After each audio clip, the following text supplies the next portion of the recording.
একদিন প্রচণ্ড গরমে এক কাক উড়ে বেড়াচ্ছিল। রোদে তার গলা শুকিয়ে যাচ্ছিল। সে খুব তৃষ্ণার্ত। হঠাৎ সে দূরে একটা কলস দেখতে পেল। মনে আশা জাগল, হয়তো এর ভেতরে পানি আছে। কাকটি কাছে গিয়ে দেখল, হ্যাঁ, কলসের তলায় একটু পানি আছে, কিন্তু সেটা অনেক নিচে। সে ভাবতে লাগলো, এভাবে তো পানি খাওয়া যাবে না। এখন কি করা যায়? চারপাশে তাকিয়ে সে ছোট ছোট পাথর কুড়িয়ে আনলো। এক এক করে কলসের ভেতর ফেলতে লাগলো।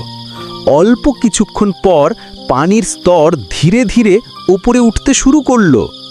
অবশেষে কাকটি আনন্দে কলস থেকে পানি খেয়ে তার তৃষ্ণা মেটালো। পানি খেয়ে কাকটি খুশি মনে আকাশে উড়ে গেল। এই গল্প থেকে শেখা যায়, বুদ্ধি আর ধৈর্য থাকলে সব সমস্যার সমাধান সম্ভব। ভিডিওটি ভালো লাগলে লাইক, কমেন্ট, শেয়ার, সাবস্ক্রাইব করবেন।